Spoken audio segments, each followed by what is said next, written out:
Saludos amigas, amigos, ustedes sintonizan Acento TV y este es su espacio de entrevistas y comentarios a partir de ahora. Hoy contamos con la presencia de un buen amigo, el abogado Pedro Pablo Germenos Forastieri. Siempre es un analista muy agudo sobre temas del momento, tanto en el aspecto jurídico como político. Por eso hemos querido conversar con Pedro Pablo en este día. Bienvenido. Muchas gracias, Gustavo, como siempre, muy agradecido con tu invitación.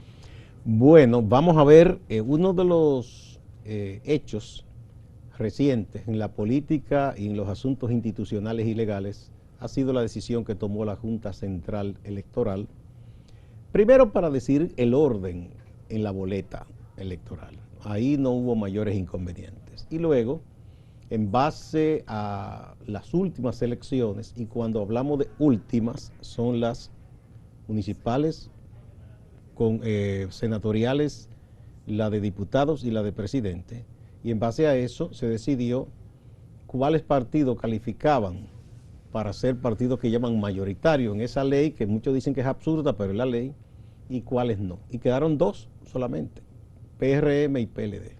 Ya sabemos el resto. Hay protestas de Fuerza del Pueblo y de otros partidos.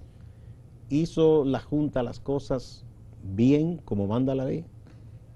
Desde mi punto de vista, la resolución de la Junta está bien sustentada jurídicamente. ¿Por qué? Mira, no solamente es el orden de los partidos, cuando tú dices ahí no hubo problema, lo que pasa es que el orden determina el problema, porque el orden impacta el aspecto del financiamiento, que es realmente lo que más le preocupa a los partidos políticos. A un partido político que lo califiquen en el tercer lugar, siempre y cuando lo consideren mayoritario, no le importa mucho el lugar porque tiene acceso. Bueno, el lugar en el momento de las elecciones sí es importante, porque sí. No es lo mismo que te encuentran en la casilla 18 que en la tercera. No, pero lo que te quiero decir es que si tú estás en el tercero y tienes acceso al 80% de la distribución de los fondos, hay plata. No hay mucho problema porque en el fondo la prioridad es el financiamiento. Entonces, fíjate, lo primero que yo creo que hay que analizar es lo que dice el artículo 61 de la ley sobre partidos, movimientos y agrupaciones políticas, que establece que el punto referencial, el punto de partida sobre el cual se va a determinar el orden de los partidos políticos es los votos válidos obtenidos en la última elección. Ese es un punto no controvertido, es decir, ahí no hay lugar a ninguna discusión, los partidos están de acuerdo en que ese es el punto de partida. Ahora bien, tampoco hay discusión de cuál es esa última elección, que es la del 5 de julio.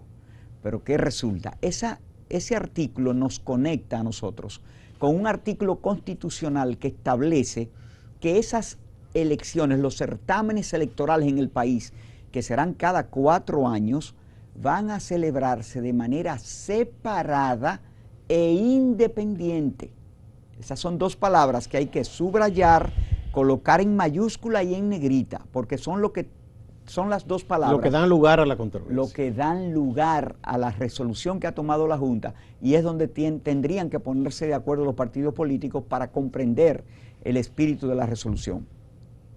Lo de separada de las elecciones se materializa en que las municipales se celebran en el mes de febrero y las de diputados, senadores y presidenciales en mayo de ese año. Pero como son independientes, quiere decir que no obstante que las de diputados, senadores y presidenciales se celebran el mismo día, son procesos que tienen vida propia en sí mismos. Es decir, que hay un día la celebración de 3 certámenes, uno para determinar los diputados, otro para determinar los senadores y un tercero para determinar el presidente de la República. Bien, como tengo que tomar en cuenta la última elección y tengo necesariamente que tomar en cuenta que estábamos en un proceso que decidía 3 instancias de elección. Óyeme, Gustavo, yo optar por tomar solamente una de las instancias del 5 de julio sería una decisión absolutamente caprichosa, porque yo tendría entonces que dejar de lado, no contemplar para nada las otras 2 instancias. A ver, Los reclamos que hacen, entre otros partidos, pero sobre todo Fuerza del Pueblo, del expresidente Leonel Fernández, argumenta que ya hubo un precedente que se toman las presidenciales. ¿Es válido ese precedente por lo que se hizo en el pasado en la Junta? No, lo que sucede es que yo leí el artículo que publicó en el periódico Hoy el expresidente Leonel Fernández, donde él cita la sentencia del Tribunal Superior Electoral, pero él no cita otras decisiones de las instancias judiciales, como el Tribunal Superior Administrativo, como el Tribunal Constitucional, que no abonan su tesis, pero él no la cita, lo cual uno respeta, pero no comprende. No, obviamente, él va a citar lo que le conviene. Exactamente, pero realmente no es así. Yo pienso que lo más democrático, lo que más se apega a la democracia y lo que más respeta la voluntad popular es lo que ha decidido la Junta Central Electoral, porque toma en cuenta las votaciones en las 3 instancias de elección que se ponían en juego en las elecciones del 5 de julio. Entonces el promedio de sumaron los 3 resultados. No llega al 5% para Fuerza del Pueblo. No llega a un 5%.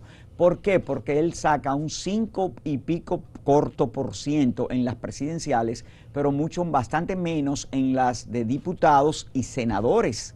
Entonces, ¿por qué yo tengo que solamente afincarme en las elecciones presidenciales cuando ese día, según la Constitución, se celebraban 3 procesos independientes? Por lo tanto, yo tengo que respetar las decisiones de los electores en los 3 estamentos de decisión. Entonces la Junta sumó los 3 resultados y los dividió entre 3. Hizo un promedio. Me parece bien. Pero hay otra cosa. Sustentado. Se ha destapado o querido destapar otro tema que tuvo recientemente en discusión, de cuál de esos 2 partidos, de PLD o Fuerza del Pueblo, es la segunda mayoría en el caso del Senado, que se decidió que era, en ese caso, la Fuerza del Pueblo. Entonces los PLDistas dicen, pero entonces, si nosotros fuimos el segundo partido, ¿por qué no somos la segunda mayoría? Ellos están haciendo unas interpretaciones. Claro, y realmente impresiona la afirmación, porque tú dices, pero ven acá, si en el Congreso, en el Senado específicamente, se decidió que la segunda fuerza, la segunda mayoría para elegir el sillón del senador al Consejo Nacional de la Magistratura, se decidió que era la Fuerza del Pueblo, ¿cómo es posible si la Junta ha dicho que el partido que quedó en segundo lugar mayor votación es el PLD? Y no son contradictorias las dos cosas, porque la mayoría a determinarse para la selección del miembro del Senado distinto al presidente y que constituya la segunda mayoría es un criterio en el bloque, en los bloques de senadores del Senado de la República. Quiere decir que no está necesariamente conectado. Puede coincidir, pero puede no coincidir con el partido que esté en el segundo lugar. Porque te repito, el criterio a tomar en consideración para la selección de ese segundo senador es el partido que represente la segunda mayoría en los bloques que conforman el Senado. Y aunque ellos tienen mayoría por el número de senadores, hay que recordar que muchos migraron después de las elecciones. Y originalmente esos votos no fueron de Fuerza del Pueblo, sino del PLD. Pero constituyeron por la migración la mayoría en el Senado, un bloque con Fuerza del mayoritario Pueblo, sí, al bloque del Partido de la Liberación Dominicana. Óyeme, podemos discutir y hasta ponernos de acuerdo en que lo realmente democrático fuera que se tomara en cuenta la votación en las elecciones, pero no es lo que las leyes establecen. Bien, vamos a una primera pausa con tu amnesia.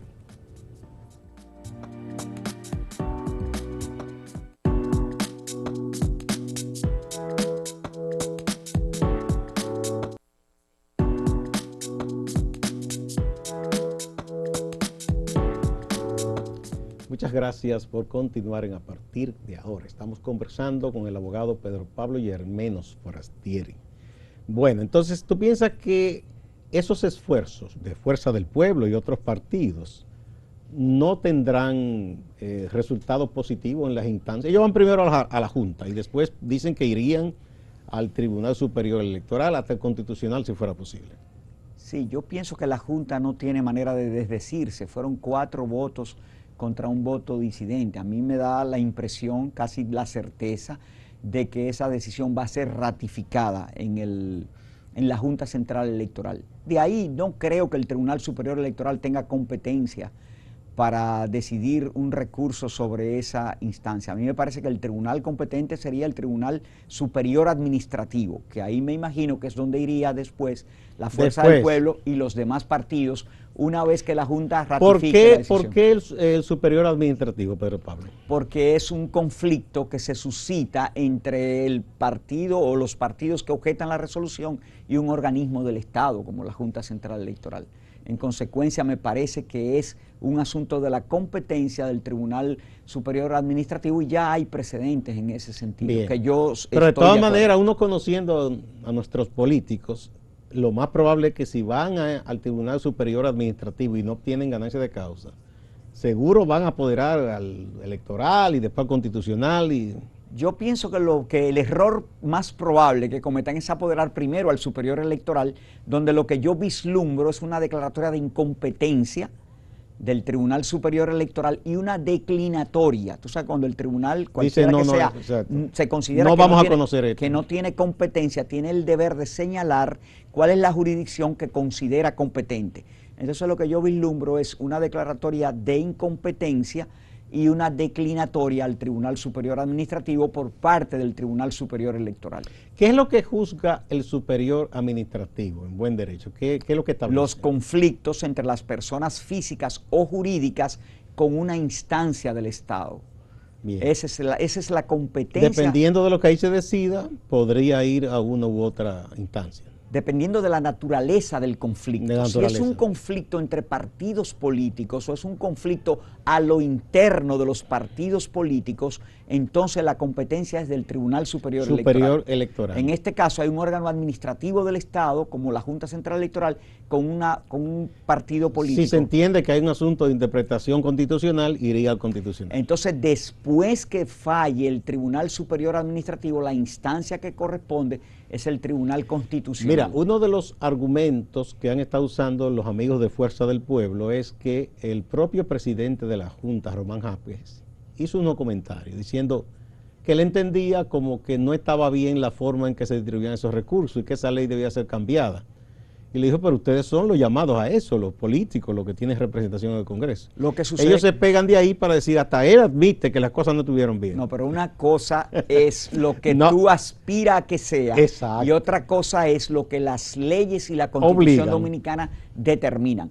Es posible que no solo el presidente de la Junta Central Electoral, quizás hasta los 5 miembros de la Junta entiendan que el mecanismo de financiamiento de los partidos políticos debe cambiar. Pero cuando ellos tenían la obligación de decidir algo que la anterior Junta Central Electoral le había dejado sobre el escritorio, que era la determinación del orden de los partidos políticos y por vía de consecuencia el acceso a los fondos de financiamiento, ellos lo que tenían por delante son las actuales leyes y la Constitución de la República. Si eso cambia posteriormente, otros podrían ser los resultados. Pero mientras tanto, esa es la ley y la Constitución que hay que aplicar. O sea que no se pueden pegar de ahí, como diría la gente, de lo que ha dicho el presidente del Pleno de la Junta para decir que la decisión que se tomó pudo no tomarse de manera adecuada. Es que lo que ha dicho cosa y otra. Lo que ha dicho el presidente de la Junta Central Electoral sobre lo que él entiende, que es algo,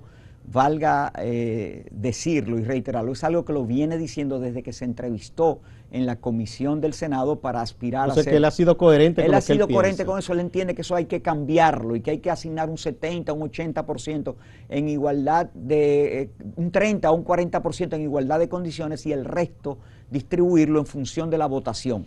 Pero eso no es excluyente de lo que fue su posición cuando se tomó la resolución actual, que es a partir de la ley vigente. Casi es un consenso de que las leyes, tanto la electoral como la de partidos, deben ser revisadas. Sobre todo la de partidos, porque fue atacada con distintos recursos y... que han prosperado. Sí, se reformó sobre la marcha en distintos aspectos y ha quedado un poco como llena de parches. ¿Cuáles serían, digamos, los asuntos fundamentales a cambiar o a incluir en una nueva ley de partidos que que uno vislumbre que pueda tener vigencia por muchos años sin mayores inconvenientes. Mira, hay que decir primero que la propia Junta Central Electoral ya designó una comisión a lo interno del organismo Para estudiarlo. para estudiar los posibles cambios que le introducirían a la legislación, a las dos, tanto a la ley del régimen electoral como a la ley de partidos políticos. Las conclusiones de esa comisión me imagino que serán remitidas, como es lo normal, a todo el espectro de partidos políticos del país para que emitan su consideración. Y una vez que se haya consensuado los aspectos fundamentales, entonces es que la Junta remitirá al Congreso de la República, que tiene la Junta iniciativa legislativa en materia electoral, las modificaciones a la legislación electoral, que yo siempre he pensado que lo ideal sería una codificación de la legislación electoral. Sí, en vez de dos, una sola ley que trate todos los asuntos electorales y de partidos. Exactamente, un código electoral. Pero este tema que está sobre el tapete, a propósito de tu pregunta, Gustavo, es uno de los temas fundamentales a los que hay que abordar, el tema del financiamiento. ¿Se va a dejar así? ¿Se va a cambiar? ¿Cuáles son las modificaciones que hay que introducirle? El tema de la participación de la mujer, definir claramente si se trata de cuotas a nivel nacional o si se trata de cuotas a nivel particular, porque con eso se ha tratado de escamotear bastante el derecho de las mujeres. Los partidos se han salido con la suya al final. Exactamente. También el tema del transfugismo, el llamado transfugismo, eso hay que regularizarlo. Y hay que revisarlo muy bien porque es que finalmente hay un tema con eso. Vamos a hablarlo cuando volvamos de la pausa, te lo voy a plantear, sobre eso del transfugismo y la obligación que tiene un individuo hacia su votante, o si los votantes votan por él o por el partido. Vamos a la pausa.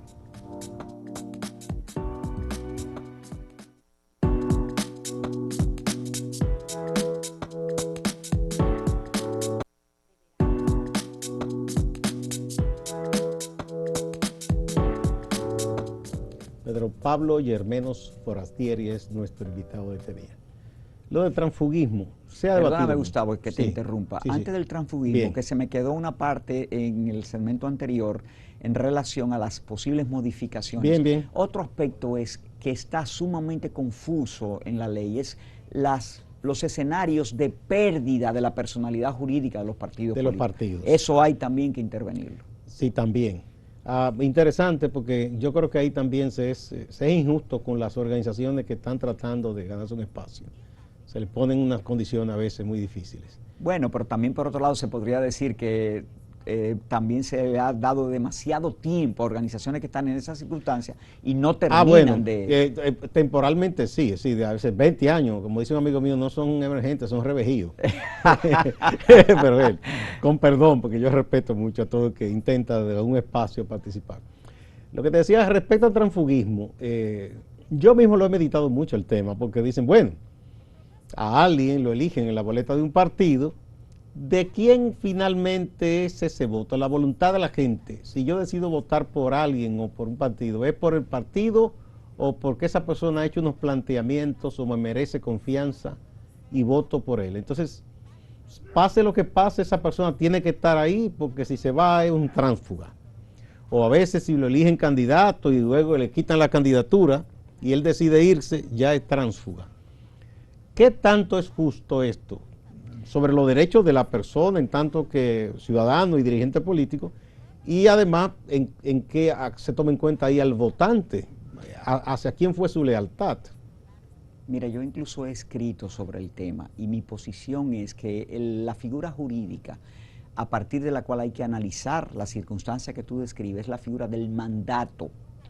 El electo es un mandatario del mandante, que es el pueblo. El votante. Cuando tú me das un mandato a mí, tú me lo estás otorgando en función de la persona que yo soy y los niveles de confianza que yo te merezco a ti para que tú me otorgues ese poder o ese mandato. En consecuencia, el voto se emite al candidato en función de la persona del candidato y en función de las ofertas que el candidato le hace al electorado.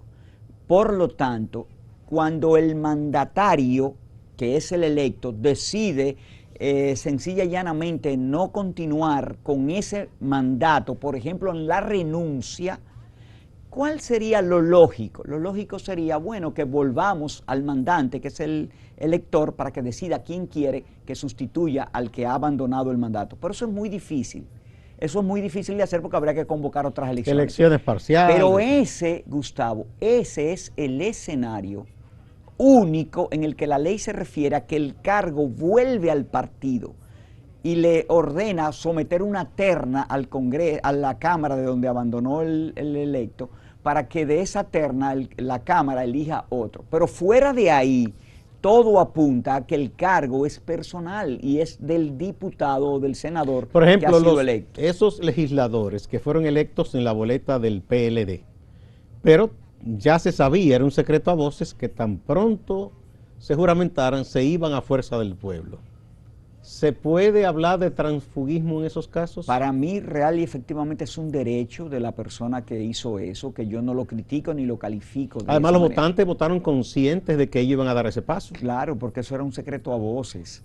Pero lo que yo quiero insistir es en el tema de cuando alguien, un funcionario electo, renuncia a su curul, o es, en lo que a mi modo de ver es un error del Ejecutivo, llámese como se llame, designar en una función pública por designación a alguien que ha sido electo. A alguien que ha sido electo. Yo creo que eso no debiera hacerse.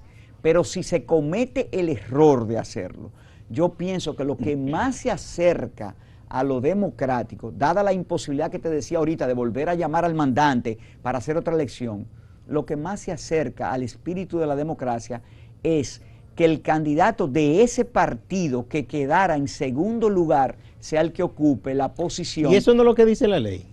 No, la ley dice que el partido debe someter una terna y que de esa terna la Cámara, donde se produjo la vacante, selecciona el sustituto del renunciante o del que ha fallecido, si fuere el caso. Pero aquí, ¿qué es lo que ha sucedido en la tradición? Ponen personas cercanas. Un esposo, una hermana, un hijo. O el partido elige a quien le parezca. Exactamente. Sí. Cuando yo pienso que el partido debe estar compelido a elegir a quien quedó en segundo lugar. Esos serían también de los temas a tomar en cuenta en esa nueva legislación de lo electoral y lo político. Sí se da. Así Pero es. Pablo, no puedo concluir sin preguntarte un poquito, así a vuelo de pájaro, ¿cómo tú ves, ya han pasado unos meses después del cambio de gobierno, cómo ha ido la administración del PRM y el presidente Abinader? Para ti, ¿cuáles son las luces principales y las sombras?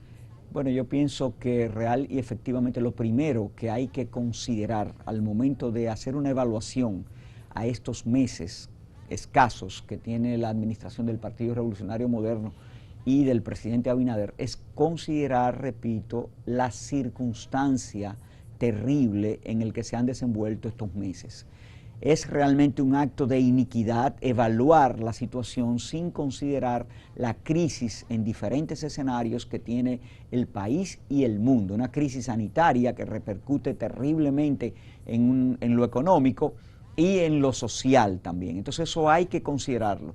Yo me imagino que dentro de muy poco tiempo aquí se empezará a criticar los elevados niveles de endeudamiento en lo que este gobierno ha tenido que incurrir. Pero por Dios, ¿cuál es el país que no lo ha hecho?